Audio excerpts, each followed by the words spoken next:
de moi le parfum qui t'exude, la beauté de ton nom. Oh, mon âme est perdue, je veux n'être qu'à toi. Jésus, je t'aime. C'est en 1992-17, lorsque nous avions pris la fuite de la guerre, arrivé là-bas au village, et lorsque vous avez demandé que je puisse vous parler de mon père spirituel. Voilà, vous savez, moi j'ai vécu la main de Dieu.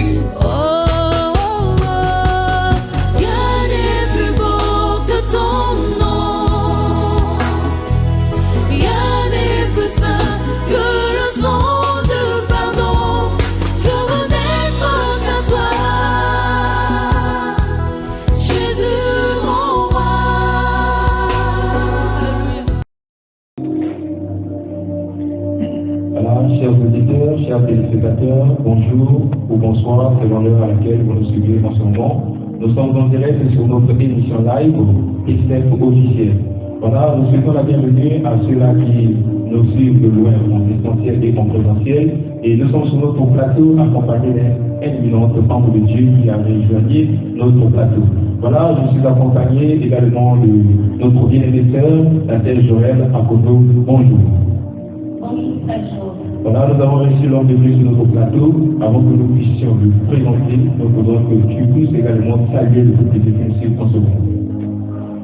Bonjour et salam au peuple du Seigneur pour son amour qui en ce moment nous porte son aimable attention et aussi est avec nous de cœur de mèche jusqu'à ce que c'est son chrétien prendra fin. Et à cela, je tiens également à remercier notre Seigneur Jésus-Christ pour le renouvellement du souffle de vie. Bien que, en cours de ce que nous sommes, nous avons des questions qui nous montent à cœur aussi et qui nous trottent l'esprit. Nous savons que là où deux ou trois sont réunis au nom de Jésus, il est là parmi nous. Donc, avoir un homme de Dieu sur le plateau est synonyme de recevoir des réponses directes, exactes, telles que nous les attendons. Donc, à cela, je vais encore dire, le frère Jean-Baptiste, nous sommes sur le plateau. Je vais essayer de dire les détails. Comme que Dieu accorde cela. Donc, cher peuple de Dieu, la Bible dit, soyez toujours joyeux, et ça la fait quand même de notre joie ce matin. Voilà, je tiens à rappeler au peuple du Seigneur que le sujet de notre interview aujourd'hui parle en ce qui concerne l'appel au ministère. Nous voyons vraiment des églises, nous voyons des associations chrétiennes, des religieuses aussi. Ben, nous ne savons pas est-ce que le ministère est employé à tout cela ou autre, mais bien aimés, gardez votre patience, nous aurons ici là les réponses à toutes ces questions. Merci beaucoup pour votre attention. Et pour commencer, nous allons inviter l'homme de Dieu à se présenter brièvement et à nous parler de son parcours professionnel. Merci, homme de Dieu. Je crois que je suis honoré aujourd'hui. Mes remerciements à vous, sans oublier le Créateur. Je suis votre frère, comme vous l'appelez, apôtre Mapana, Moïse Farel, du ministère PCF. Par votre parcours scolaire d'une façon réelle. J'ai un bac à 4, j'ai obtenu mon master en gestion de ressources humaines. J'ai aussi une licence théologique en art de ministère et un master en anthropologie. C'est tout pour l'instant. Merci beaucoup, très cher homme de Dieu. Je vous honorerai toujours. Comme on a l'habitude de dire, déjà, on doit dire quelque chose. Avec le frère Jean, on était ici, avoir cet homme sur le plateau, va faire à ce que nous tremblons, parce qu'il a toujours des réponses convaincantes. Donc, je sais que le peuple de Dieu sera béni, hein, homme de Dieu, vraiment. Nous sommes sommes flattés de vous avoir aujourd'hui. Alors, homme de Dieu, avec la progression de la spiritualité en Afrique et aussi de la croissance universitaire au Congo, nous entendons parler des hommes de Dieu, des dadis. Parce que c'est fréquent, on parle des dadis, par-ci et par-là. Et aujourd'hui, nous voulons que vous nous parliez. Qui exactement est considéré comme homme de Dieu selon la Bible? Qui est l'homme de Dieu selon la Bible? Merci vraiment pour cette question qui est si pertinente. Je dirais pertinente parce que certaines personnes ne comprennent pas pourquoi elles sont appelées plutôt hommes de Dieu. Voilà, hommes de Dieu, ce sont des titres. Homme de Dieu, David, ce sont des titres qu'on attribue à quelqu'un. Donc lorsque nous revenons dans la Bible, parler de l'homme de Dieu, nous voyons que l'homme de Dieu est un père, un responsable, un homme à qui Dieu a confié la responsabilité de son peuple. Alors, il a sous lui un peuple à sa responsabilité. Alors, il devient un père pour ce peuple. Voilà pourquoi on lui a attribué ce titre d'homme de Dieu. Un homme de Dieu, on dit bien homme de Dieu. Il y a Dieu, il y a l'homme de Dieu. Donc un homme de Dieu, c'est celui qui est comme Dieu. Un homme de Dieu, c'est celui qui va vivre comme Dieu. D'où le peuple qui est sous l'homme de Dieu sait très bien que cet homme de Dieu est le plus proche de Dieu. D'où il a besoin de passer par lui pour connaître les pensées de Dieu, pour connaître ce que Dieu a préparé. Je vous prends l'exemple de Moïse dans la Bible. C'était un homme de Dieu.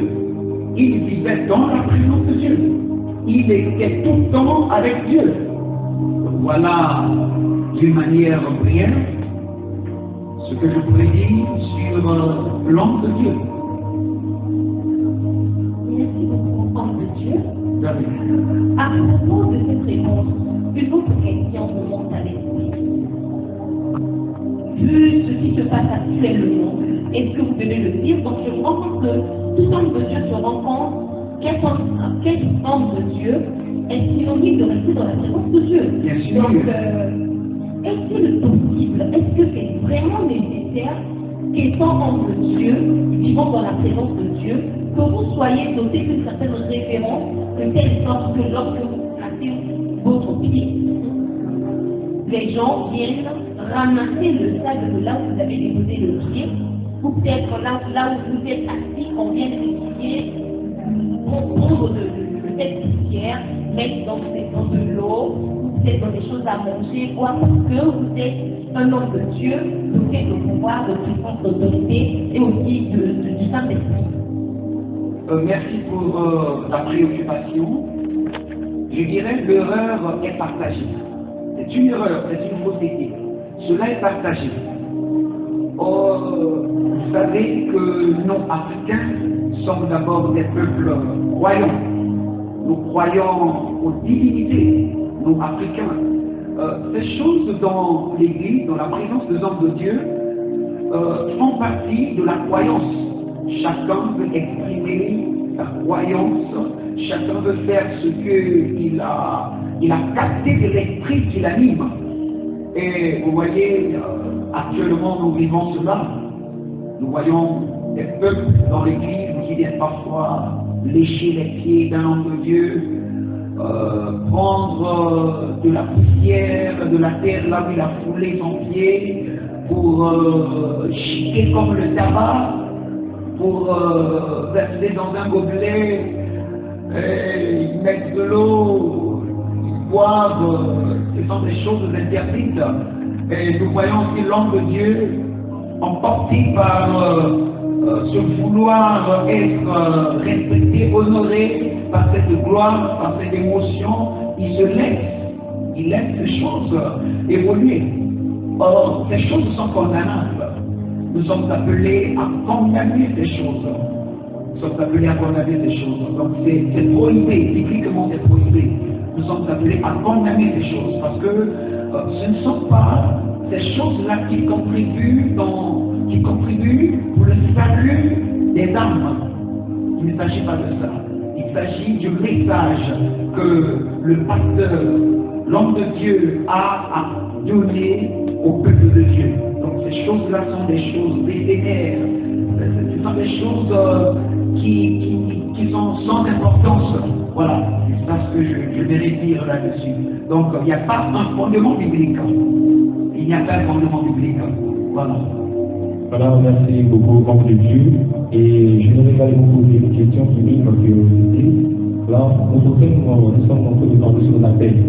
Voilà, comment un petit enfant qui était maladif est devenu aujourd'hui apôtre pour les nations. Comment avez-vous surmonté votre espérance spirituelle lorsque vous avez réussi cet appel de Dieu? Combien vous puissiez également parler au peuple de Dieu de comment vous avez eu la rencontre de Dieu et comment Dieu vous a appelé au ministère. Merci, frère Jean. C'est une période dans ma croissance, une période de difficulté. J'étais vraiment malade, j'étais mourant et par la grâce de Dieu, je suis devenu celui que je suis aujourd'hui. L'appel, j'ai vécu les signes depuis mon enfance. Si je me rappelle bien, le premier signe, c'est en 1997, lorsque nous avions pris la fuite de la guerre. Arrivé là-bas au village, c'était à minuit. Pendant que nous dormions, je vois le vent souffler, je vois la terre se diviser, se fragmenter, je vois les arbres être déracinés par la violence de la tempête. Et je voyais même le soleil qui ne donnait plus son éclat. J'avais peur, j'étais enfant à cette époque. Frère Joël, j'avais peur, je tremblais. Je ne connaissais rien de l'évangile, je tremblais. Et je me suis dit, mais qu'est-ce qui se passe? Mais quelque chose disait en moi, c'est la fin du monde. C'est la fin du monde. Tu iras où? C'est la fin du monde. Prépare-toi, c'est la fin du monde. Je me suis dit, mais comment? La fin du monde? C'est tout ce qui est comme ça. C'est la fin du monde. Je me suis réveillé, accompagné d'une grande peur. Et depuis ce jour-là, les choses je commençais à comprendre que je devais mener une vie de rapprochement à Dieu. Après ce premier songe que j'avais reçu de Dieu, ce fut accompagné par des songes, ce n'est pas unique. Je me rappelle aussi par ma façon d'être dans le quartier, je ne recevais que des sourds muets. Tout ce qui s'approchait de moi, pour la plupart, des sourds muets et des personnes ayant des insuffisances physiques, mentales. Ces personnes étaient pour moi comme des amis. Je recevais également des fous. Les fous, enfants que j'étais, je recevais des fous. Lorsque ma mère sortait pour aller vendre, j'amenais les fous à la maison pour leur servir à manger. Je retourne du marché, ceux du quartier, les voisins, faisaient part à ma mère, faisaient état de ce qui s'était passé derrière. Et c'était des problèmes avec ma mère. Je l'avais posé des ennuis dans la maison. Et au fil du temps, j'ai commencé à voir des anges. Le Seigneur me disait, tu devrais te préparer, parce que j'aurai un grand travail à faire avec toi. Tu devrais te préparer. J'avais commencé par comprendre que quelque chose de sérieux allait se passer en moi. Et je ne voulais pas de ça. Je ne voulais pas de ça. Parce qu'en me regardant, Vous voyez, j'ai l'air calme, l'air timide. Il est difficile de reconnaître que celui qui peut être violent, c'est à partir de là que je me suis dit non, je ne dois pas me laisser emporter par ces choses-là. Je me suis jeté dans le sport, je me suis jeté dans la violence. Tout ceci pour éviter d'arriver là où Dieu m'a appelé. Et j'ai fait le contraire de ce que le Seigneur me disait. Voilà, j'ai fait le contraire. Je me rappelle en 2004, le Seigneur m'a interdit d'effectuer un tour au village à Olongo. Il m'a dit ne pars pas, reste ici, tu dois fréquenter ici. J'ai dit non, je dois m'en aller. Je suis allé à Olongo. J'arrive là-bas, c'est là où, entouré d'amis, ils vont me dire tu peux capturer une jeune fille. Comme tous les jeunes sont habitués de dire, tu peux le faire, et j'avais peur. En moi, quelque chose me disait, tu es quelqu'un de spécial, ne le fais pas. Faute de t'éduquer et encouragé par les autres, je me suis jeté, je suis tombé avec la jeune fille. Et je connais les conséquences que j'ai endurées. Le Seigneur a permis que je sois paralysé. J'ai été paralysé. Et j'ai beaucoup pleuré. Je perdais même ma vie. Ma mère me conduit à l'église à Oyo. On arrive à Oyo, c'est là-bas que je fais l'interprète.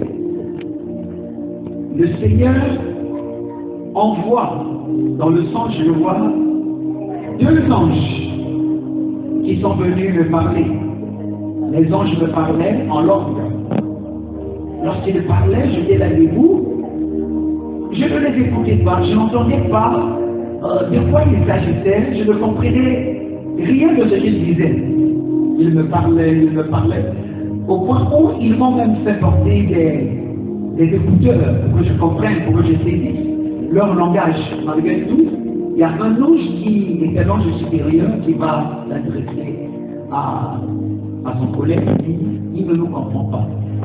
Donc, repartons d'abord pour revenir plus tard. On voit qu'il ne nous comprend pas. Ils ont dit, bon, à plus tard. Ils sont partis. Et là, je suis resté. Guéri, je rentre à Brazzaville. J'ai connu une période sombre d'épreuves. Pour moi, je me suis dit, est-ce que servir Dieu, cette question de servir seulement à Brazzaville ici, pourquoi pas ailleurs? À mon avis, le but du service de Dieu, pour moi, servir Dieu, c'est aller à l'étranger, servir là-bas, pas ici au Congo Brazzaville. Le Seigneur n'avait pas permis. Un jour, là, je suis en train de parler d'une manière brève. Je sais que prochainement, en long et en large, je vais développer sur beaucoup plus sur l'appel. Alors, en 2008, toujours des signes d'appel. 2010, pareil, 2011, là je mène une vie de chaque vie. 2010, en 2010, je vois comme ça.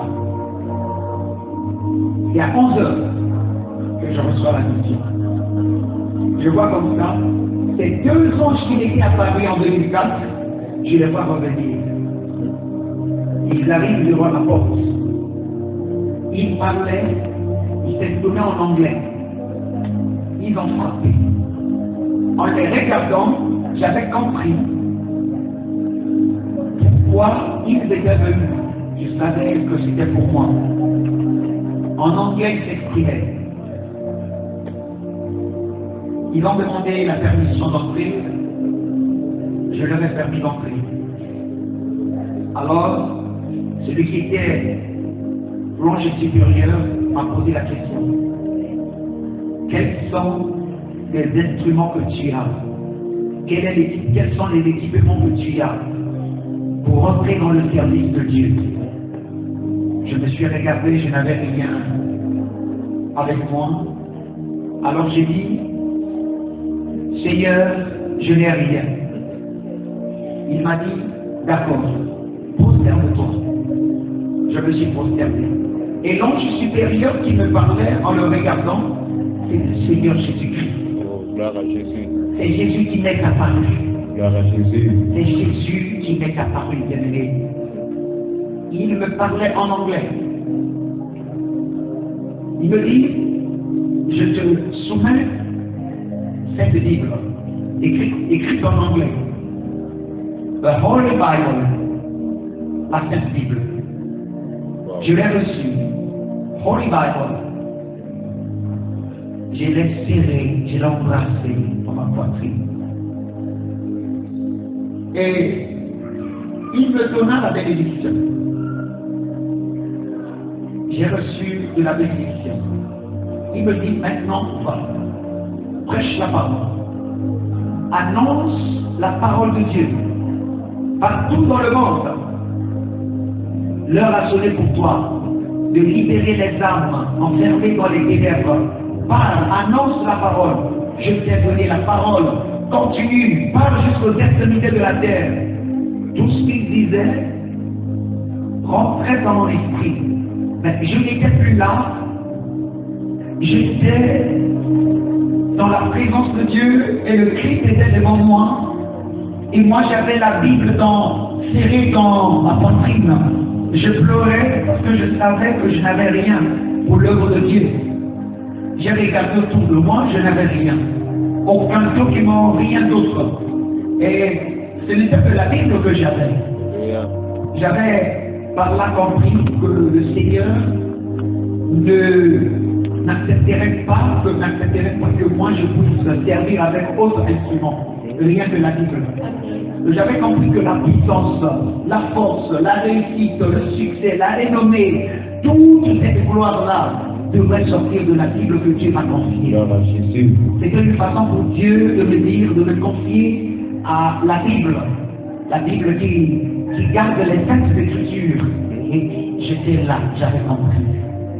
Et après, le Seigneur a commencé à me visiter. Vous savez, il a commencé à me visiter de temps à autre. Je partais dans des bus, annoncer l'évangile. Je prêchais dans des écoles. Même à Bayardel, je réunissais toute une masse de gens pour annoncer l'évangile. Même dans les marchés, je prêchais, je parlais de Jésus. Je n'étais pas en paix lorsque je n'évangélisais pas. C'est le travail que je faisais. Et au-dedans de moi, je me suis dit, il me semble que je sois dans le faux. Parce que je suis en train de faire le contraire de ce que j'ai appris. Parce que de là où je suis sorti, ces choses n'étaient pas vraiment praticables. Moi, je me suis dit, n'est-ce pas une façon pour moi de m'égarer? Je tremblais, j'avais peur. Je me suis dit, Seigneur, fais quoi? Mais le Seigneur m'avait appelé. Il m'a dit, fais ce que j'ai eu commission de faire. D'une manière prière, pas pour abuser du temps. Parce qu'on a beaucoup de choses. Effectivement. Voilà. Vous avez parlé de l'appel. Cela paraît convaincant. Mais il y a une chose que nous n'avons pas touchée au départ, que je n'avais pas pu poser la question comme telle. Je crois que le peuple de Dieu qui vous assiste en ce moment se démontre. Déjà aujourd'hui, lorsque nous parlons, frère Job, qui est ton père? Ton père biologique. Oui, mon père biologique, c'est Monsieur Conquion. Et ta mère? Maman Chantal, ma épouse Chantal. Ah non, mais l'homme de Dieu que nous avons reçu, nous ne connaissons rien de ses parents. C'est le contexte, c'est ça que je voulais même également poser la question lorsqu'il s'est présenté. Nous voulons reconnaître qui sont ses parents, ses ascendants biologiques. Effectivement. Et après cela, être chrétien, ne prenez pas né biologiquement ou physiquement, il faut dire. On est né spirituellement, on a aussi un parent.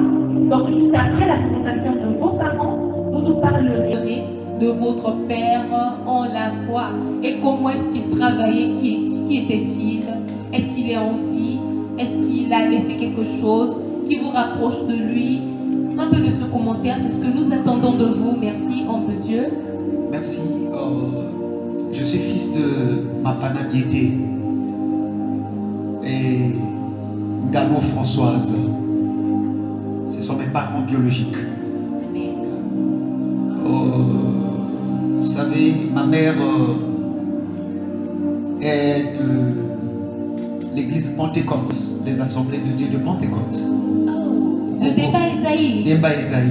Oh là là là là là là. Voilà, j'ai grandi avec ma mère. Voilà, j'ai grandi aux côtés de ma mère. C'est elle qui m'a vraiment poussé à grandir dans l'œuvre de Dieu. Et quelque chose m'a vraiment touché.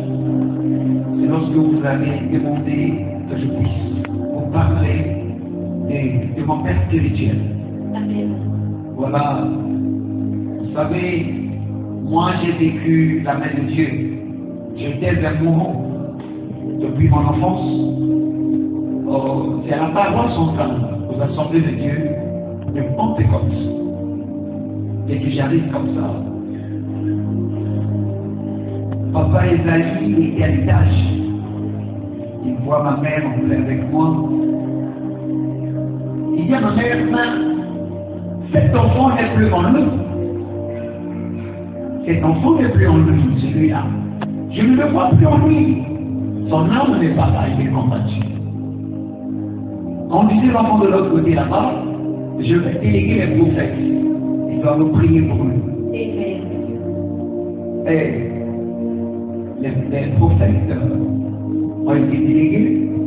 Ils doivent prier pour moi. Depuis ce jour, les choses commençaient à changer dans ma vie.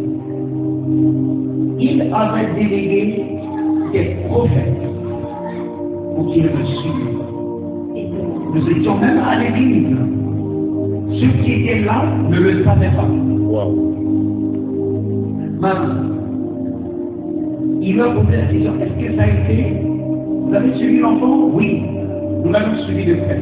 Priez pour moi. Et moi, ça me dépassait. Je sais comment. Et vous savez, certains pasteurs étaient distraits. J'avais compris que c'est Dieu qui avait occasionné cette distraction. Je priais parce que si ils avaient compris que moi, j'avais quelque chose de spécial, je ne sais pas si j'essaierais de rester en vie. Vous comprenez? Oui, mais il y a quelque chose qui me passionne un peu. Oui. Lorsqu'on est jeune, on a peut-être 7 ans, jusqu'à 12 ans ou 13 ans, d'où vient-il qu'à cette époque-là, vous ayez peur de confier ce petit secret avec les personnes? Est-ce que c'est à ce moment où vous avez compris que votre appel était spécial ou c'est un peu plus loin que vous avez eu un âge? Merci. C'est lorsque j'étais gamin, toujours enfant. Vous savez, Papa Esaïe n'était pas du genre auquel les gens pensent. Et chaque fois, lorsqu'il sortait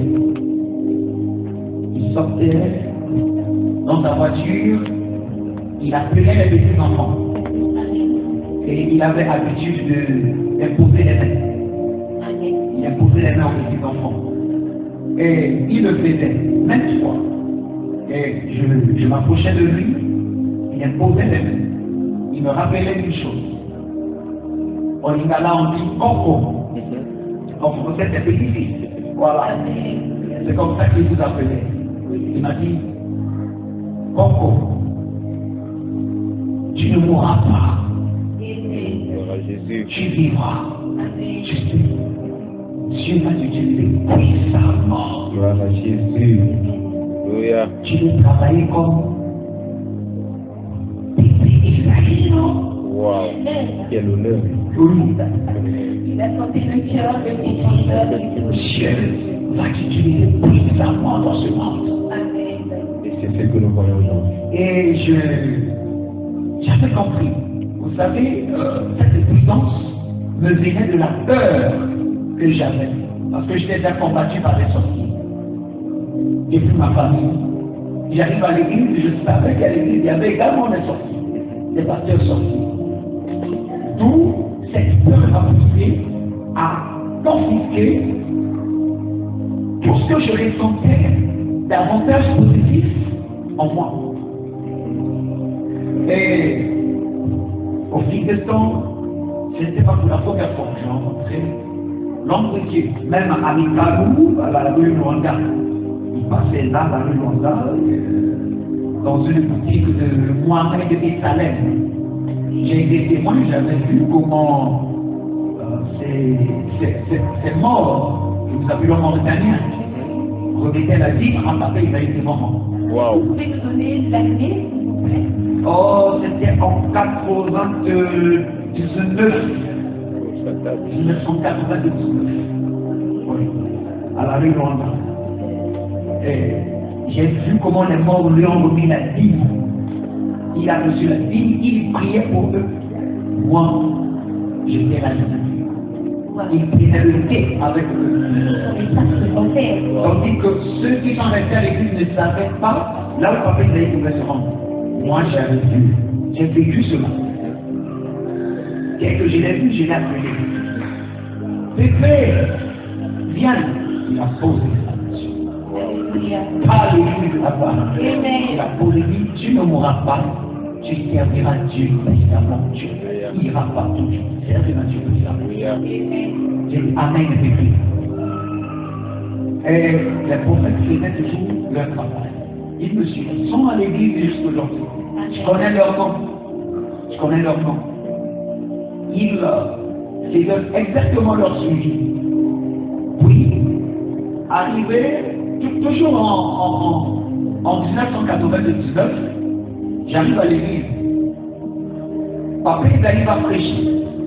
Il va dire aujourd'hui demandez ce que vous voulez à Dieu. Ah, c'est même là que je t'ai posé la question tout à l'heure pour savoir que si vous liez à votre Père en la foi, c'est ce qui fait que toutes les fois vous pensiez à lui et aussi à une certaine prédication Satan qui vous emmène dans la présence de Dieu. Votre Dieu, soyez attentifs. Je n'aimerais pas que quelqu'un me pose encore une question du genre, mais nous voulons avoir l'attention de tout le monde parce que c'est de là que vient le ministère. Est-ce qu'on peut pousser un cri de joie? C'est de là que nous avons le ministère. Alors soyez attentifs, très chers téléspectateurs, l'homme de Dieu à notre service. À vous la parole, très chers hommes de Dieu. Merci Père Joël, merci Jean. Merci beaucoup. Et en 99, il va dire demandez ce que vous voulez. Si le Seigneur ne vous l'accorde pas, je ne suis pas un prophète. Wow. Là où j'étais ce jour-là, vous savez, étant enfant, nous n'avions pas cette opportunité d'entrer à l'église. J'étais à la fenêtre. Alléluia. Là où je pouvais fixer l'homme de Dieu qui prêchait. J'étais à la fenêtre enfant. Pour moi, je me disais que ce que je faisais, c'était l'incitation. Moi, je ne comprenais pas ce qui me poussait. Et j'arrive à la maison. Je dis, Seigneur Jésus, j'ai vu cet homme. Il a prêché. Il a dit, demandez ce que vous voulez. Et cela vous sera accordé. Il est allé plus loin pour dire, si le Seigneur ne vous l'accordait pas, je ne suis donc pas un prophète. Wow. J'ai dit, Seigneur, utilise-moi. Je veux te servir plus que mon Père. Vous savez, vu mon âge à cette époque, j'étais une sœur que c'était peur. Je me disais, tout me venait des mots. Tout me venait ces paroles. Comment, à mon âge, je pouvais ressortir ce genre de discours devant Dieu. Je dis, Seigneur, je ne vais te servir plus que mon Père. Alléluia. Utilise-moi, aide-moi, parle-moi. Oh, sœur Joël, l'homme de Dieu avait dit, je vous accorde 3 jours. Je vous dis, sœur Joël, c'était compliqué. Le premier jour est passé, le deuxième jour est passé, et le troisième jour, au milieu de la nuit, à minuit, je vois une forte lumière. Mais il y avait coupure d'électricité. Je vois une forte lumière rentrer directement dans la chambre là où je suis. La lumière illuminait toute la salle. La réalisation des pays. Je me suis réveillé, j'ai regardé la forme de ma main. Elle m'a été éclairée par la lumière. J'ai regardé sur le lit.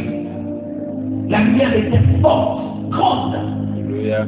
Comme pour la première fois, j'ai eu peur. Qu'est-ce qui m'arrive? Parce que je n'ai jamais vécu ce genre de situation. Seigneur, qu'est-ce qui m'arrive par là? Est-ce que je ne suis pas en train de mourir? Parce que entre nous, les enfants se disaient, lorsqu'on commence à mourir, on voit la mort, et puis on rentre dans un tunnel rempli de lumière. Imaginez un peu. Je me dis, Seigneur, là je ne suis pas en train de mourir. Je vois comme ça. C'est quelqu'un qui va sortir. Il se met devant moi. Il dit, assieds-toi. Je me suis assis. Il a dit, je vais te donner les bases. Il a commencé à me donner les bases en anglais. Je me suis réveillé. C'est par là que j'avais compris que je dois approfondir la langue. Après, c'était en espagnol. J'avais compris que je dois approfondir les langues. Alors,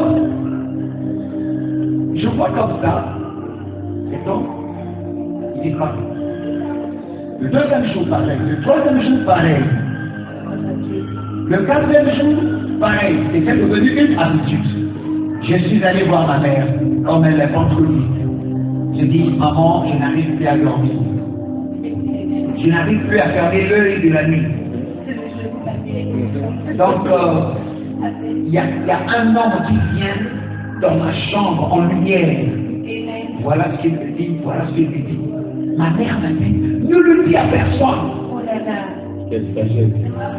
Fais tout ça un secret. Confisque cela dans ton esprit. Je dis d'accord maman, j'ai compris. Et c'est là où j'ai fait des un secret. Je parle à l'église, je rentre à la maison. À l'époque, le poste téléviseur que nous avions à la maison était le noir et blanc. Pour comprendre, et les autres étaient avancés. Hein. Mais nous, on a connu un grand écart des épreuves de la vie, vous savez. C'était le poste téléviseur noir et blanc. Et je vois comme ça quelqu'un prêcher à la télé. Je vois l'homme prêcher. On écrit Dominique Osmond. Wow. Je dis, qui est donc cet homme-là? Qui est cet homme? Vous savez, j'ai pris l'audace. J'ai dit, Seigneur, je viens de le suivre. Utilise-moi, je veux prêcher comme lui. Je veux faire tout ce qu'il a fait, même plus que lui. Je vais même au-delà de là où il est allé. Utilise-moi plus que cet homme. Vous savez, je ne comprenais pas toujours ce qui me possédait. Et il y a que dans le passé suivre. On a pris, j'ai reçu la nouvelle de non. Papa Isaïe vient de mourir. Oh là là. Il vient d'être appelé par le Seigneur en France. Je voulais pleurer. Parce que moi, les larmes sont toujours derrière les paupières. Quand vous souriez comme ça, j'ai tout fait pour pleurer, les larmes n'ont pas coulé. Je me suis arrangé, ça n'a pas coulé. Il y avait quelques entreprises à la maison qui avaient trouvé la nouvelle. Maman m'a dit, après ils allaient partir. Ma mère s'attendait de ma réaction. Elle voulait me voir pleurer. En tout cas, ce jour-là, je me suis défoncé, je n'ai pas pu. J'ai tout fait, je n'ai pas pu. J'étais vraiment comme ça. Il est parti. Oh, il est parti. Alors, quelque chose me disait, il est mort. Mais il y a quelque chose de lui qui est quelque part. Alléluia. Vous comprenez? Il y a quelque chose de lui qui est quelque part. Là où je disais, pourquoi je n'arrive pas à pleurer mon père dans la foi? Pourquoi je n'arrive pas à le pleurer? J'ai dit non, je peux quand même le pleurer. Malgré tout, il n'y a pas envie, il n'y a pas envie de pleurer, rien. J'ai dit, je ne pourrais pas porter les choses. Alors, c'était question de le jour de l'enterrement, de l'inhumation du prophète. Étant enfant à l'époque, je mets un paquet. Wow. Je pars en courant, j'arrive à Cotopaxi, la Gardère. Je faisais l'assemblée chrétienne du Congo-Brazzaville, les hommes de Dieu étaient là. J'arrive comme ça, je dis je vais entrer. Les policiers étaient là pour la sécurité, les églises, les chantiers, chaque programme. Et je viens, j'étais déjà à l'intérieur. Il était question que je fonce jusqu'à le découvrir comment il s'est endormi dans le cercueil. Paix à son âme. Il y a un pasteur qui me dit, tu n'as pas le droit, sors, regarde-toi de là, sors, regarde ton culotte. Non, sortez. Oh, ma chérie. Oh, le Seigneur ne voulait pas que je me salue là-bas. C'était le Seigneur. Et c'était une façon pour te dire, tu as déjà reçu quelque chose. Tu vas chercher quoi? Retourne. J'avais compris cela comme ça. Et je suis rentré chez moi à la maison. Lorsque je suis rentré chez moi à la maison, je n'ai pas non, excusez-moi. J'arrive à la maison, j'ai dit maman, on ne m'a pas touché. Elle a dit, ça ne fait rien, écoute-toi. Je suis resté là.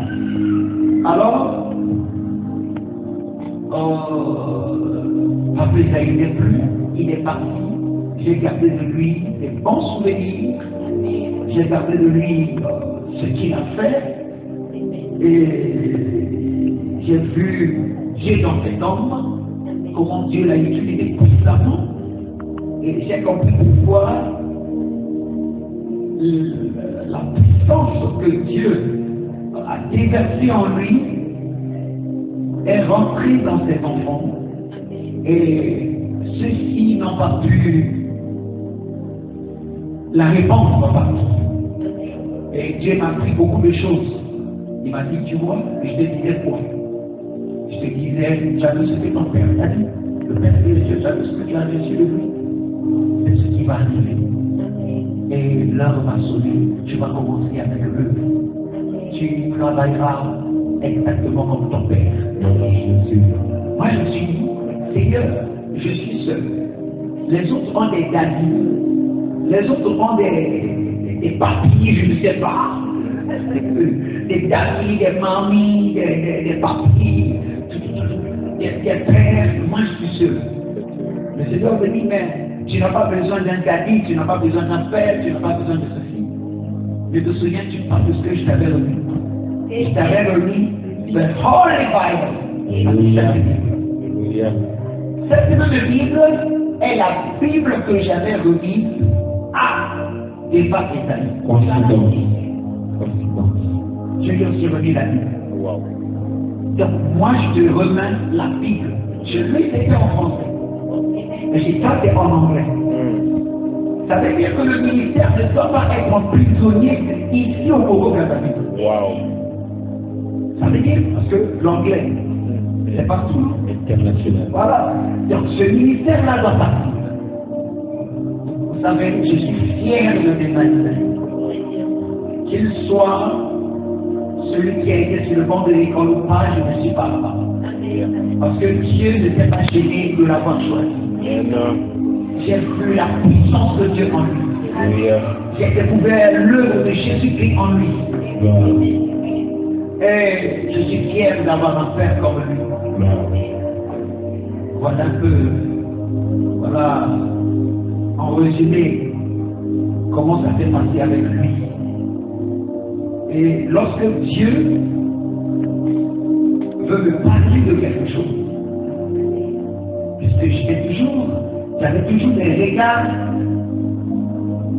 sur les saintes écritures. Dieu, lorsqu'il me parlait, il disait toujours, je suis le Dieu de tes pères. Amen. Oh. C'est fort. Je suis le Dieu de Doudou Daniel. Le Dieu de départ Isaïe. Moi, je me disais, c'est qui Doudou Daniel? Il a fallu que je fasse des recherches pour le découvrir. J'ai compris, oh, il était un père pour débat Isaïe. Voyez-vous, il était un père pour débat Isaïe. Voilà pourquoi le Seigneur, lorsqu'il me parle, il dit, je suis le Dieu de tes pères. Le Dieu de Doudou Daniel. Le Dieu de débat Isaïe. C'est moi qui me parle. En tout cas, lorsque je prie, lorsqu'il s'agit de chercher la face de Dieu, je reçois un message. Mais lorsque Dieu se révèle à moi en disant, je suis le Dieu de tes pères, le Dieu de Doudou Daniel, le Dieu de débat Isaïe, en tout cas, le Saint-Esprit relâche avec puissance. Il travaille avec puissance. Et c'est donc j'ai dit, Papa Isaïe se repose en paix. Dans la gloire de Dieu, son onction, la puissance qui était en lui. Dieu m'a fait grâce. Non parce que je suis plus que les autres. Il m'a fait grâce de la foi. Et d'aller la répandre partout dans le monde, jusqu'aux extrémités de la terre. Voilà tout ce que Dieu a fait. Et il va continuer à le faire. Voilà la sœur Joël, après une petite anecdote que papa vient de me faire sur ma tête. Moi, en tout cas, j'ai retenu quelque chose que, certes, il a reçu l'appel venant de Dieu, mais la personne qui a occasionné cela, c'est sa maman Françoise. Voilà pourquoi je me mets sur quelqu'un qui nous suit en ce moment, que les femmes, vous qui êtes maman, voilà l'exemple à suivre. Ramenez vos enfants à l'église. Lorsque maman est dans les choses de Dieu, l'enfant bénéficie également de la grâce. Voilà, nous poursuivons toujours avec nos séances de questionnement, avec notre bien-aimée sœur.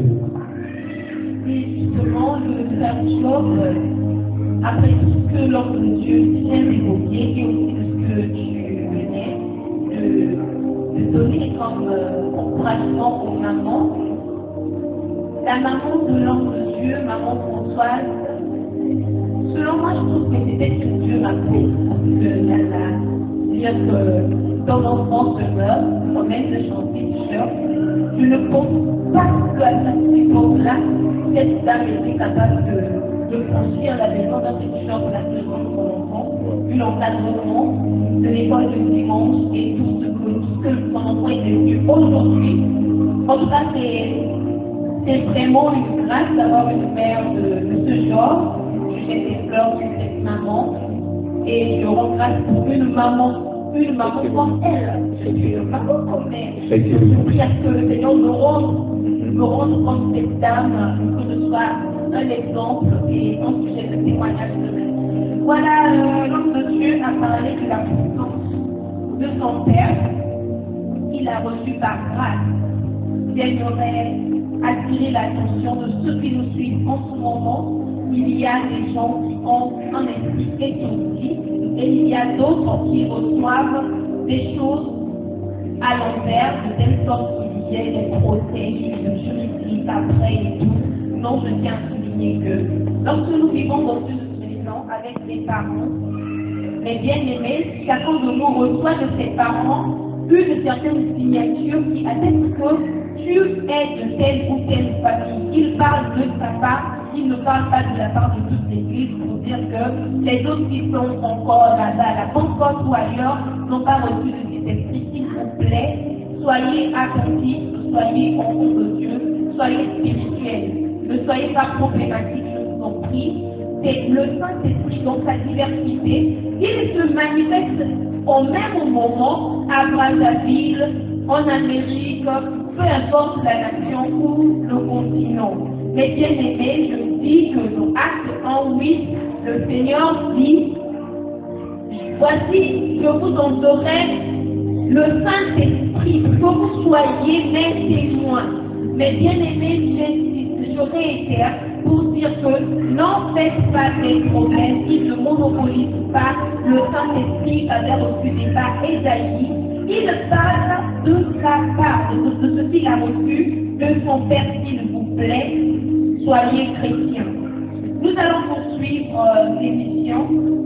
L'homme de Dieu nous a parlé, il nous a vraiment parlé, expliqué au point de me laisser sans mots parce que tout à l'heure, je demandais, je me posais aussi des questions pour savoir comment reconnaître la voix de Dieu lorsqu'il te parle, parce qu'il y a de ces appels, comme un jour j'ai reçu un témoignage, je vais faire pour le nom d'un homme de Dieu, qui m'aurait appris que son ministère, il l'aurait reçu au travers d'une conversation avec un mille pattes. Donc, je ne sais pas si ça c'est aussi dans la Bible, c'est ça son appel, donc du coup je ne sais pas.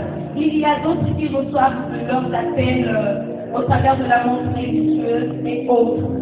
D'autres personnes aussi, toujours au Congo, plus fréquemment en Afrique, qui reçoivent aussi des miroirs, des poudres et tout. Mais de l'autre côté, l'homme de Dieu nous fait savoir qu'il avait aussi la Bible.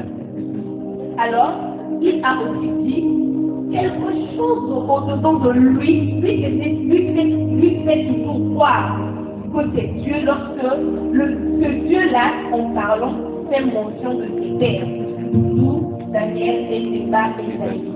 Là encore, c'est ma question. La Bible dit, quelquefois, le diable se déguise en ange de lumière pour parler aux saints. Est-ce que, lorsque ce Dieu qui vous parle dit, c'est le Dieu de Doudou Daniel ou de Séba et Isaïe, est-ce que forcément que ce soit ce Dieu, le Dieu de la Bible qui vous parle, ou il y a aussi un autre esprit qui peut se cacher là derrière? Comment est-ce que vous pouvez nous parler, nous faire comprendre la différence entre la voix de Dieu et la voix des coutumes, et totem, toute voix qui va à côté de la voix de Dieu? Merci. Merci, Sœur Jorel. Merci, Frère Jean. Voilà.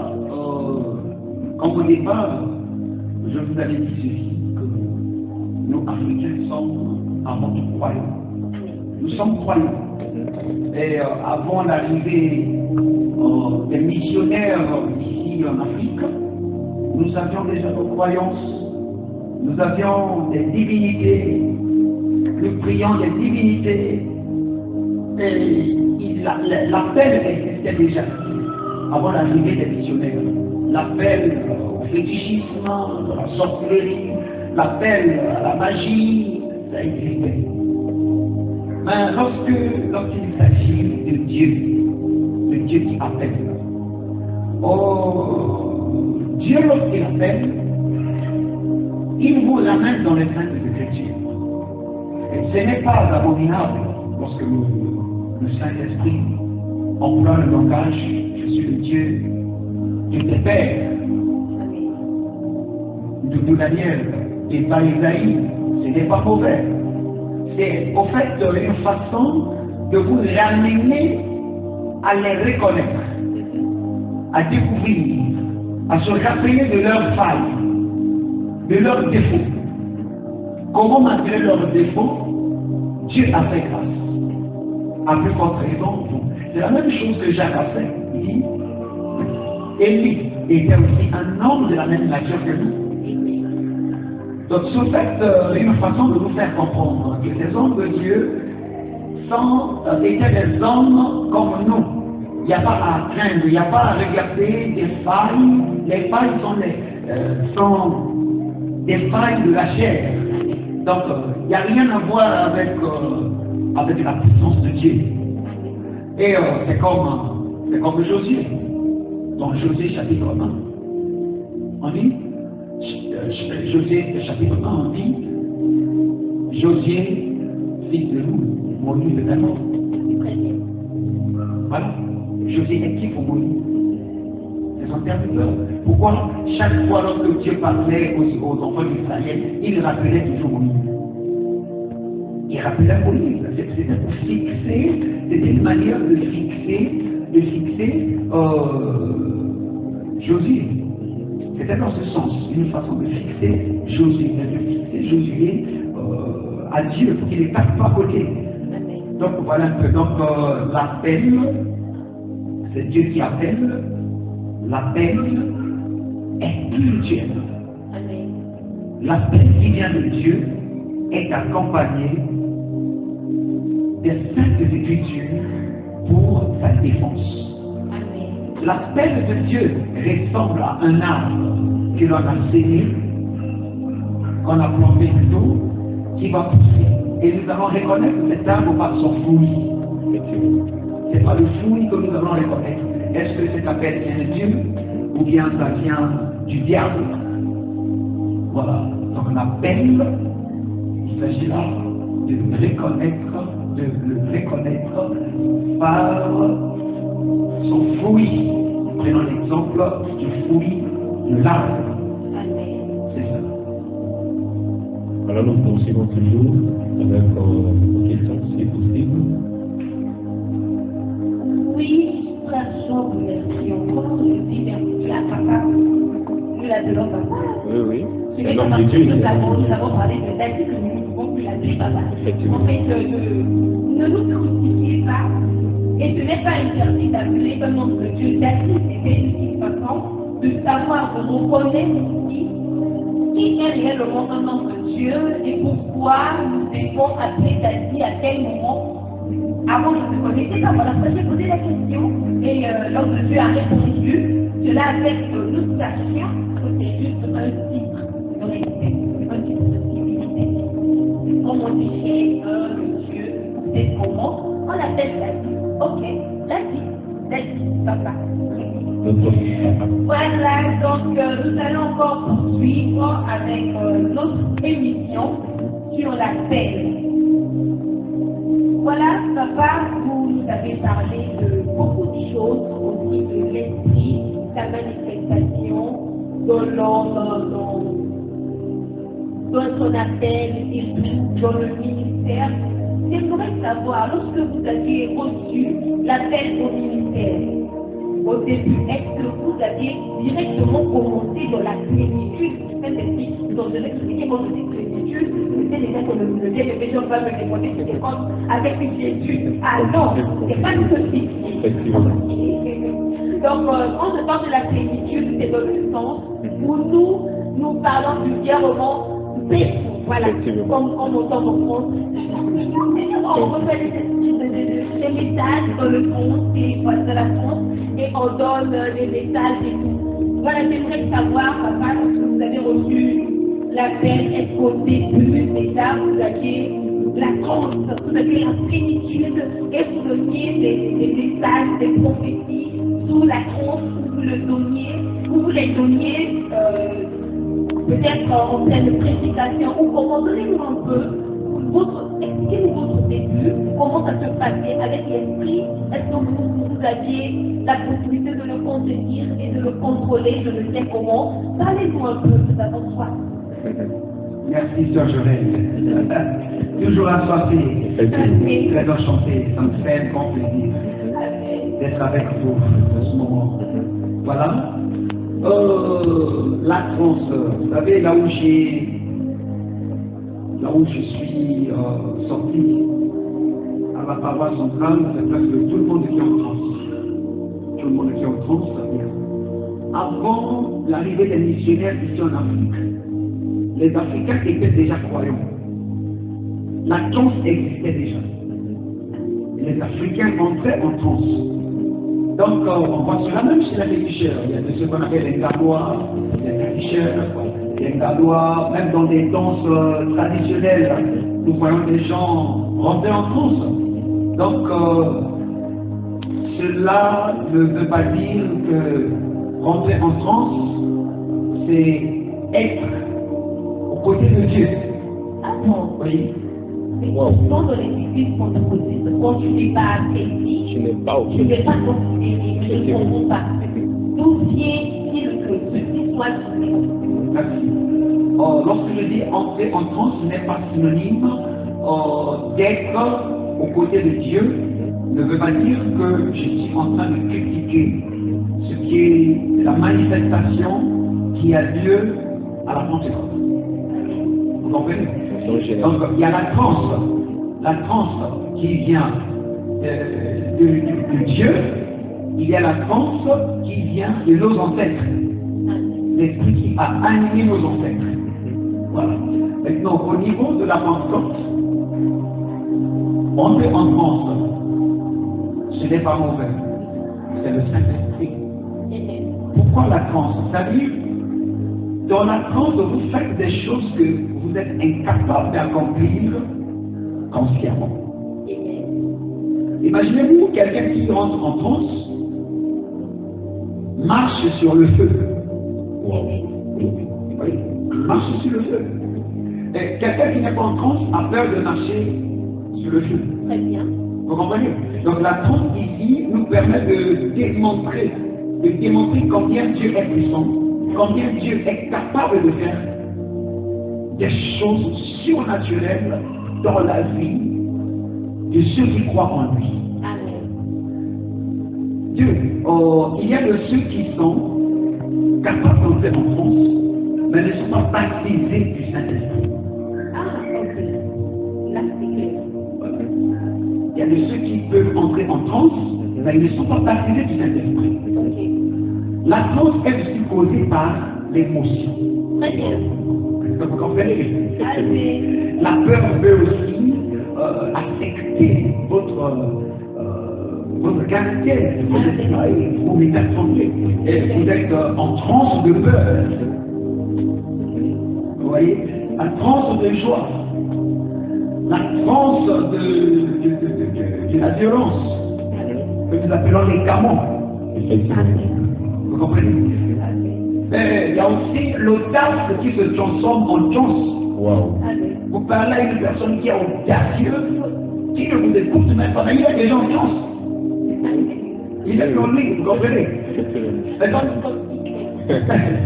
Voilà, comme Hitler, vous avez su le dire, lui qui présentait le discours en transe. Lorsque vous êtes tellement enragé, vous n'êtes plus en transe. Donc vous comprenez que la transe n'est pas synonyme d'être baptisé du Saint-Esprit. Tout à l'église, c'est-à-dire à l'église, là où nous étions à la Pentecôte, à l'église, vous allez remarquer que l'homme de Dieu lui a équipé du don du Saint-Esprit, les dons spirituels, et tout le monde pouvait rentrer en transe. Même celui qui vient d'arriver à l'église le même jour, dès qu'il entend la parole, il rentre en transe. Il est arrivé à l'église à 9h, à 12h, on prêche la parole, il est saisi, il rentre en transe. Mais n'oubliez pas sa généalogie ancestrale. Il est de la lignée de ceux qui doivent entrer en transe. Il y a la transe démoniaque qui va se vivre. Tous ceux qui rentrent en transe là ont besoin d'être enseignés. ont besoin d'être enseignés. Voilà pourquoi l'homme de Dieu, Papa Isaïe, a fait un grand travail. Écoutez-moi. La Pentecôte. La Pentecôte. Les assemblées de Dieu de Pentecôte. Il a reçu la chose de Dieu. Il a reçu le don de Dieu. Le don que Dieu a refusé à Adam de toucher à Éden. Ne touche pas à l'arbre de la vie. Parce que Dieu a péché. Effectivement. C'est pour les questions. C'est tout un enseignement. Les téléspectateurs, excusez-moi, gardez votre mal en patience. Ne nous posez pas des questions à propos parce que nous vous préparons une émission spéciale en ce qui concerne l'arbre de vie. Bien que tout le monde s'y attend là-dessus et gardez votre mal en patience, nous allons en revenir. Voilà. Merci, homme de Dieu. Voilà. Je vais poursuivre. Et il a reçu ce don. La vie éternelle. Waouh. L'éternité. C'est ce qu'il devrait produire. C'est ce qu'il devrait donner aux autres. Il a reçu le Saint-Esprit. La Pentecôte. C'est le berceau de là où l'Esprit a commencé. Acte chapitre 2, le verset 1 à 4. Le jour de la Pentecôte. Donc vous voyez, ils étaient tous dans la chambre haute. Gloire à Jésus. Donc la parole centrale, pour moi, je ne dis pas pour les autres, je donne mon avis. Okay. La parole centrale, pour moi, était une sorte de chambre haute. Wow. Dès qu'on reçoit la Pentecôte, on ne s'assoit plus, on ne reste plus sur place. Voilà pourquoi Dieu avait compris que moi, étant ressortissant de la Pentecôte, je ne devais plus rester dans la Pentecôte. Je devais sortir avec ce que j'ai appris et acquis de mon Père. Voilà pourquoi Pierre, après avoir reçu la Pentecôte, il n'est pas resté sur place. Il était question qu'il sorte. Il a fait ce qu'il ne se faisait pas. Il est sorti devant le public. Il a commencé à parler, il a commencé à raconter, il a commencé à témoigner. Il y a eu plus de 3000 croyants qui ont reçu ce que Dieu veut faire. Donc, si je comprends bien, cher homme de Dieu, votre départ de la Pentecôte ne fait pas de vous ennemi de la Pentecôte de l'Église centrale. Donc, vous vous rappelez, vous souvenez toujours de votre base au niveau de votre Église, de là où vous êtes sorti. Donc, vous n'êtes pas ennemi à ceux qui sont là-bas, n'est-ce pas? Si vous avez bien su le dire, je ne suis pas ennemi des pentecôtistes. Je suis pentecôtiste. Amen. Je suis baptisé là-bas.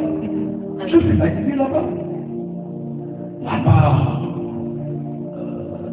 j'ai été évangéliste à la Pentecôte. Amen. Ce sont mes frères, Amen. sont les bienvenus, sont tous ensemble. Et l'église là où je préside, c'est une église pentecôtiste. Amen. Pentecôtiste. Voilà pourquoi l'appellation de l'église est Pentecôte. Qui signifie Pentecôte pour l'évangile sans frontières. Amen. Vous comprenez?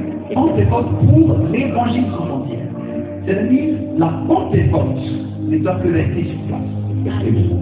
La Pentecôte ne doit plus montrer aux gens que nous sommes supérieurs aux autres parce que nous parlons en langue. Parce que nous sommes seuls à prophétiser. Parce que nous sommes seuls à guérir les fous. Parce que nous sommes seuls à avoir des prophéties, des dons spirituels. Non. La Pentecôte ne doit plus demeurer sans frontières. La Pentecôte doit sortir. C'est l'heure de voir ceux qui ont été touchés dans Acte 2, 1 à 4, ceux qui ont été saisis par l'Esprit de Dieu. C'est l'heure de les découvrir dans les rues, dans les marchés, dans les bus, dans les villages, en Angleterre, aux États-Unis, pourquoi pas. Vous savez, en 2010, j'ai vu des visions. dans la vision, je quitte les États-Unis d'Amérique. J'ai terminé de prêcher la parole aux Américains. C'était en anglais. J'arrive à la frontière entre le Mexique et l'Amérique. À la frontière, je vois des gens assis. C'était des Indiens. C'était comme des Amérindiens. Ils étaient assez nombreux, assoiffés de l'Évangile. Ils m'ont remis, ils avaient tous des Bibles. L'un parmi eux m'a remis une Bible que je devais enseigner, prêcher. Reçu la Bible, j'étais excellé parce que de l'autre côté, j'ai fini de prêcher en anglais. Alors, je prends la Bible.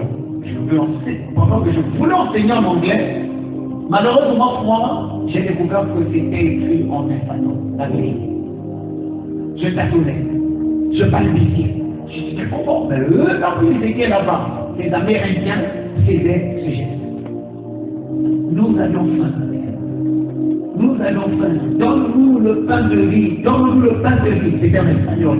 Moi, je me dis, Seigneur, mais je vais prêcher en anglais. Il dit, donne-nous le pain de vie. Il n'y avait pas de moyen que je pouvais prêcher. C'est là où j'avais compris que cette puissance de la Pentecôte doit accompagner l'évangile de Jésus-Christ. Partout, jusqu'aux extrémités de la terre. Depuis ce jour, j'avais compris. Et je me préparais par rapport à la mission. Pour que l'évangile se propage partout. J'avais compris que si je n'apprenais pas l'espagnol, l'évangile serait avec frontières. Et si j'apprenais des langues, l'évangile sera sans frontières. Voilà, Pentecôte pour l'évangile sans frontières. Les permanences sont organisées. Les permanences sont organisées. Oui, les permanences sont organisées. Le culte des malades, il y a le culte des malades. Voilà. Si vous regardez le programme là-bas, à la fin, ils vont filmer. Culte des malades, tout, il y a tout. Sauf que il y a eu un peu de modification. Sinon, ça va. Donc, nous ne devions pas accepter seulement ce qui vient de l'Occident. L'authenticité africaine dans l'œuvre de Dieu. Est-ce que nous allons y exiler aux autres? Ceux de l'Occident doivent recevoir ce qui vient de nous aussi. Voilà, nous poursuivons toujours sur notre émission. Voilà, la question dont on vient de soulever était posée par la sœur Joël, sur la transe. Voilà, nous avons tous écouté comment l'homme de Dieu a évoqué plusieurs transes. Et la question dont je vais poser là est beaucoup. Comment reconnaître la transe qui vient de Dieu et la transe satanique ou encore diabolique? Merci. Vous suivez, vous êtes à jour dans les actualités. Vous suivez tout ce qui se passe. Il y a un pasteur américain au nom de Hulk. Vous connaissez? Voilà, vous l'avez déjà vu affronter quelqu'un. Lorsqu'il affronte, et si c'est au moment où on le tabasse, il ne le sent plus rien. Il est là. Il fait ça, même si vous le tabassez, il fait ça. Mais il est en champion. Oui, avec le roi plaisir. Voilà. Le Père t'en a. Il est en champion, oui. Donc, il est en champion. Donc, moi, je suis apôtre, excusez-moi, je ne suis pas en train de les encourager. Je viens de pouvoir dire paix à l'âme des Dieu. Logiquement parlant, on ne peut pas dire paix à son âme. Parce que l'âme d'une personne est en paix lorsqu'elle est dans la présence de Dieu. Merci pour la correction. Au sein d'Abraham. Voilà. Tous ceux qui n'ont pas le témoignage de Jésus, on peut reconnaître le bien qu'ils ont fait parce qu'ils ont vécu avec nous sur terre. Et alors qu'ils sont partis de toute le Père à son âme. Donc c'est ce que les gens nous ont appris, mais ne faisons pas ce que les saintes écritures de ce qu'elles parlent. Voilà. Donc toute personne, tout mort en Jésus-Christ, connaît la paix de l'âme. Alléluia. Voilà. Donc, rappelez-moi un peu la question. Oui, différencier la transe de Dieu et la transe satanique. Voilà. Oh, la transe de Dieu, la transe, c'est une sensation surnaturelle. C'est-à-dire, vous manifestez une sensation surnaturelle en vous. Vous rentrez dans une sorte d'émotion. C'est comme la présence de Dieu. lorsqu'on veut rentrer dans la présence de Dieu, lorsque le Saint-Esprit veut traverser les couloirs, lorsqu'il traverse, la personne va ressentir cette sensation. Et dès que la personne ressent la sensation, alors vous allez voir la personne commencer à trembler. Certaines personnes tombent dans l'église. Certaines personnes tombent, elles commencent à parler, certaines tombent. Et ça dépend à la manière où la transe va emporter la personne. Certaines personnes tombent en transe, c'est la présence du Saint-Esprit pour quelqu'un rentrer en transe.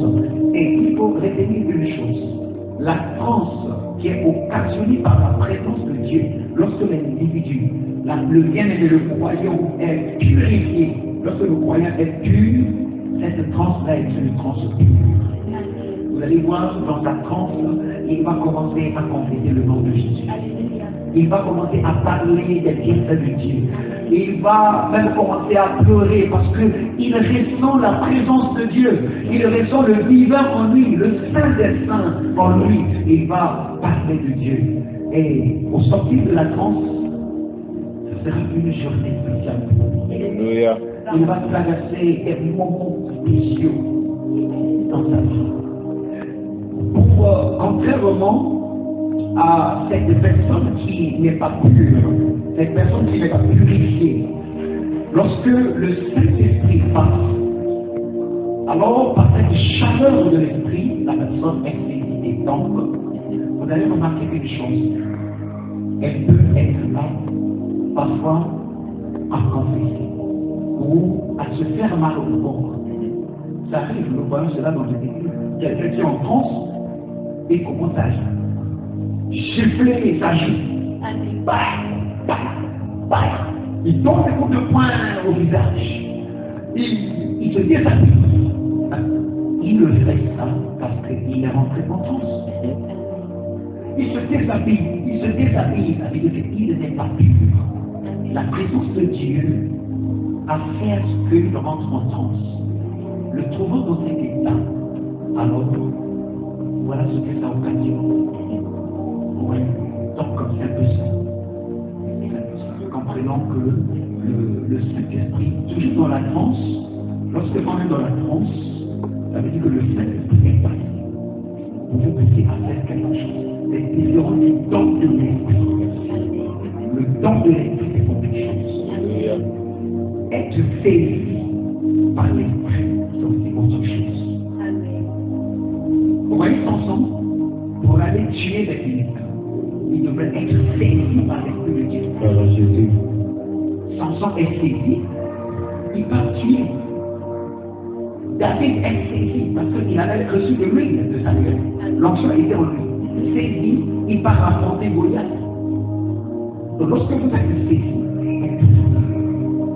comme certains ennemis, là vous me poussez à prophétiser, là vous me poussez à faire ceci, on ne peut pas vous pousser. On doit expliquer cela. Là vous poussez le Saint-Esprit à prophétiser. C'est le Saint-Esprit qui prophétise. Parce que c'est lui qui nous saisit. C'est lui qui nous saisit. C'est le Saint-Esprit qui nous saisit. On va lui dire, oh, bien les bon, bien vous êtes prêts, oui, chacun doit prophétiser sur sa vie. Et les gens se mettent à prophétiser. Non, comment celui qui n'a pas le Saint-Esprit, comment il peut prophétiser sur sa vie? C'est le Saint-Esprit qui prophétise. Donc voilà un peu, lorsque nous recevons le Saint-Esprit, nous l'accompagnons. Maintenant, lorsque vous avez le don, c'est fini, on vous a fait le temps. Alléluia. Jésus, le don du Saint-Esprit. L'apôtre Paul savait, il savait qu'il avait ce don en lui, raison pour laquelle il s'effaçait toujours. Il disait, Paul ne vit plus. Paul ne vit plus. Paul est décédé à longtemps. C'est Christ qui vit en Paul. C'est Paul. Paul ne vit plus. Donc c'est le don de l'Esprit. Le don de l'Esprit. Le don du Saint-Esprit. Donc notre mission, c'est de prêcher pour que les gens reçoivent le don. Et il y a aussi une chose, faire comprendre aux enfants de Dieu, parce que ceux qui nous ont précédés ont des fondements vivants. Celui qui a l'esprit de Dieu, il ne peut pas pécher. Vous comprenez? Celui qui a le Saint-Esprit ne peut pas pécher. Celui qui a le Saint-Esprit ne peut pas faillir. Celui qui a le Saint-Esprit ne peut pas faire ceci, ne peut pas faire cela. Non. Le Saint-Esprit qui est dans l'homme ne peut pas faillir.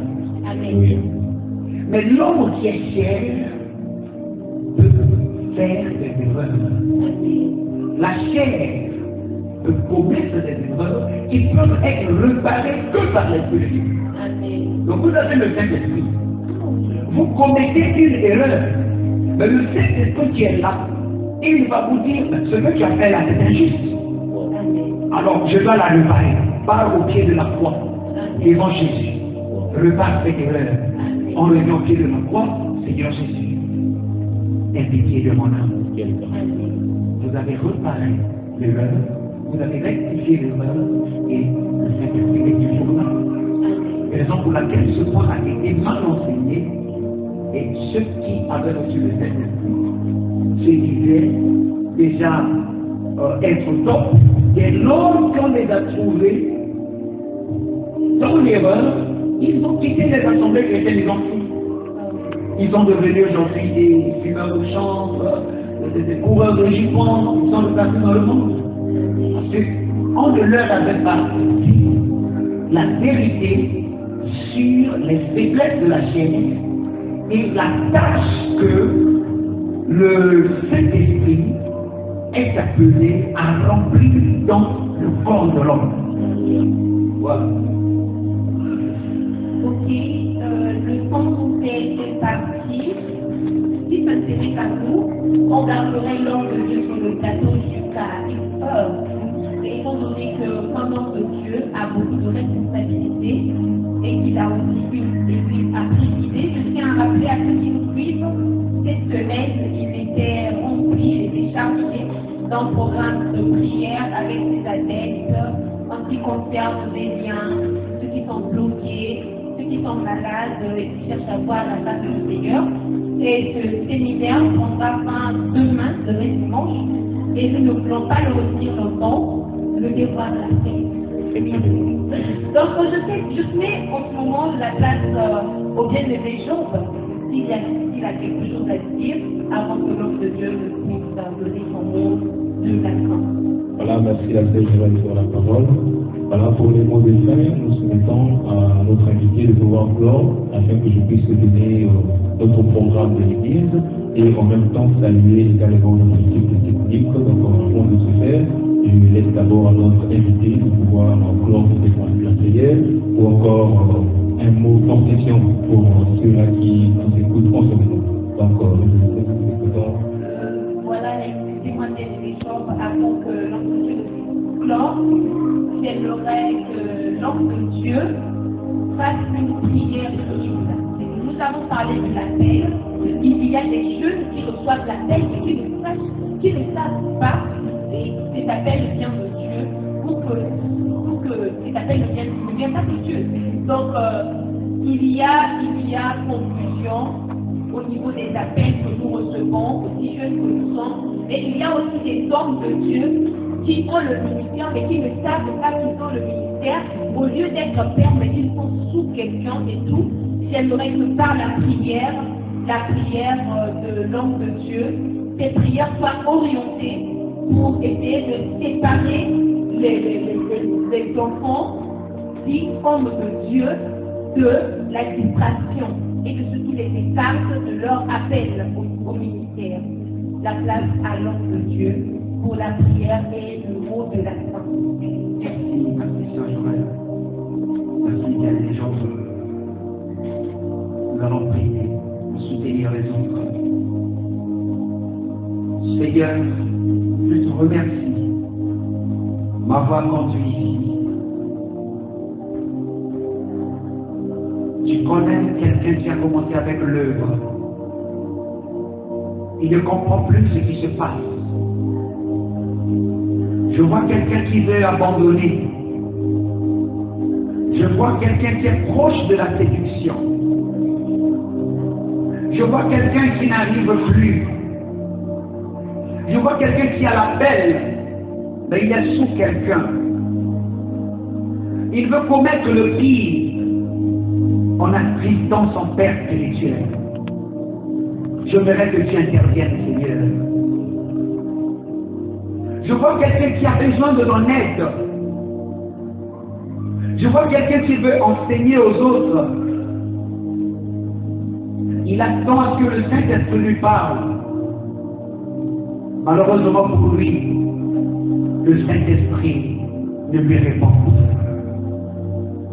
Seigneur, je vois quelqu'un qui cherche le réveil spirituel.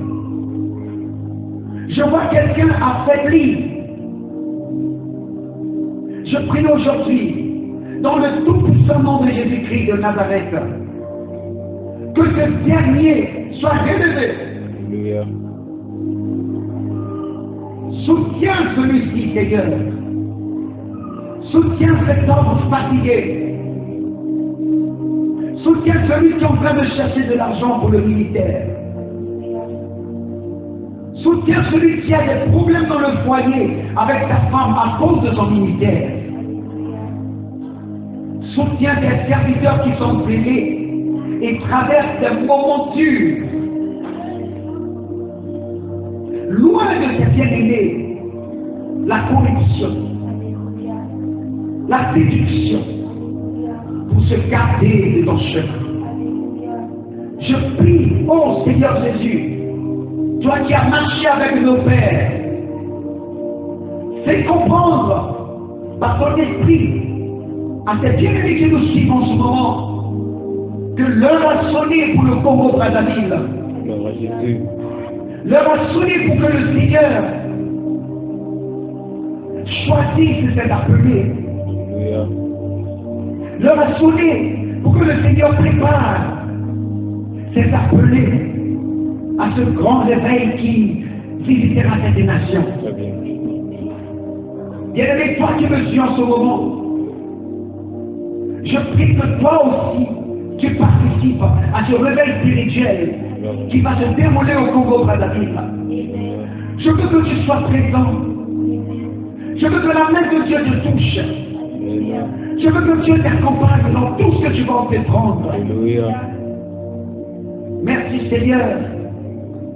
Seul ton esprit peut apaiser les inquiétudes. Seul ton esprit peut attribuer la paix à ceux qui l'en cherchent. Alléluia. Je crois que tu as exaucé la prière de ton humble serviteur que je suis. Amen. Amen. On peut fort acclamer. Alléluia, alléluia, alléluia. Gloire à Jésus.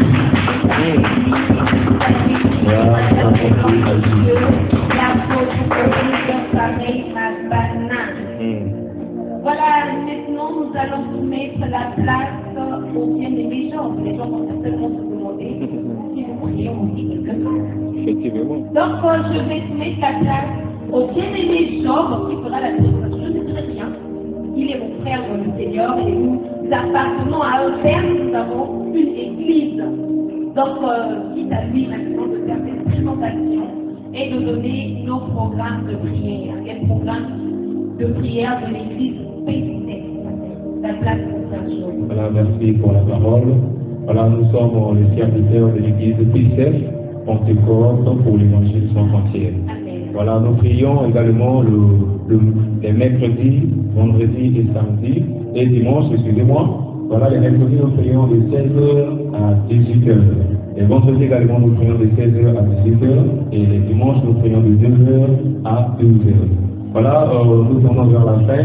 Et je tiens également à remercier l'équipe technique avec son chargé, Rony Mongo à Valence, et l'ingénieur du son, Roche Eco, le PDG, et Joël Thierry, Joël Kotikami. Merci pour ce travail que vous avez effectué. En tout cas, c'est une réussite. Et je soumets également la sœur, j'aurai la parole. Certainement, tu as quelque chose à dire avant les glores, sinon nous sommes au terme de notre interview. Non, en fait, quelque chose à dire ne serait pas une sorte de remerciement, mais ce serait plutôt une parole d'encouragement aux mères. Je répète, je réitère, mes bien-aimés mamans. L'homme de Dieu que nous avons reçu aujourd'hui est l'observation d'une certaine femme. Cette femme a été miraculeuse, elle a été coréenne, de telle sorte que son enfant suive ses enseignements à l'école de dimanche jusqu'à son part au culte dominicaux, au culte ordinaire. Il ne manquait pas au culte. À texte où rien n'a manqué, il partait à l'église. Les mamans, s'il vous plaît, soyez comme la mère du roi Lémuel. Soyez comme Bathsheba, celle-là qui était aux côtés de David, aux côtés de Salomon, s'il vous plaît, pour encourager son enfant à devenir une référence. Avoir un enfant bien encadré est une joie, bien que pour son père, c'est la gloire pour une maman. Celle qui l'a porté un pour moi dans le monde, c'est la fierté de ça. Oui, parlons des femmes, la sœur Janelle. Il me semble que notre cher père a une épouse. Il vous plaît, il me semble. Voilà. Il a Et vu que quand on a parlé, tu n'as pas évoqué cela. Non, je venais, mon frère, je venais quand même. Aussi, voilà, je dirais, pour avoir un ministère réussi, ou qui tombe du côté toujours de la réussite, bien qu'il y a du démon démarré, qui frappe le ministère au niveau des déchirures, des déceptions et tout. Pour tenir au monde, on a aussi ce qu'on appelle une femme. Effectivement. Quand on parle d'une femme, je ne parle pas seulement voilà, d'un être féminin et tout. Quand on parle de la femme, je vois une épouse, telle qu'on appelle loyalement la femme vertueuse, que la Bible glorifie comme une couronne de l'homme. Donc, la femme de notre Père dans la volonté. Parce que si je lui accorde la parole, je vais finir le reste, c'est mieux si vrai. Donc, du coup, je vais faire le témoignage à sa place. Et ensuite, il va conclure, il va donner le nom que lui, personnellement, il a l'habitude d'appeler sa femme. Donc, cette femme-là, pour moi, est une identité que je peux appeler un habit confectionné à la taille de l'homme de Dieu.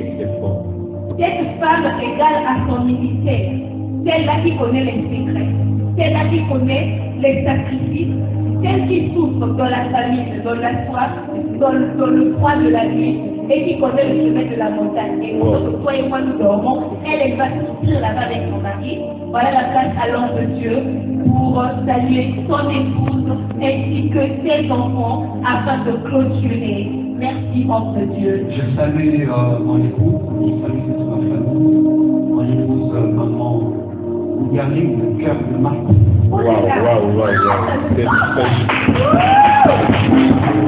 Maman, c'est un cœur de Marc. Wow. S'il vous plaît, Marc veut dire ma banane. Voilà. Voilà. Le cœur de Marc, c'est que les enfants, Esther, David, Malachi, Nathan, les enfants de ma santé chrétienne, mes frères et sœurs, je vous salue tous. Et ceux qui ont géré la technique, comment que Dieu vous bénisse. Merci beaucoup. Donc nous sommes à la fin, nous vous disons à très bientôt, surtout pour le développement que ce qui concerne le changement du nom du ministère, c'est en retour de la prochaine. À bientôt, que Dieu vous bénisse.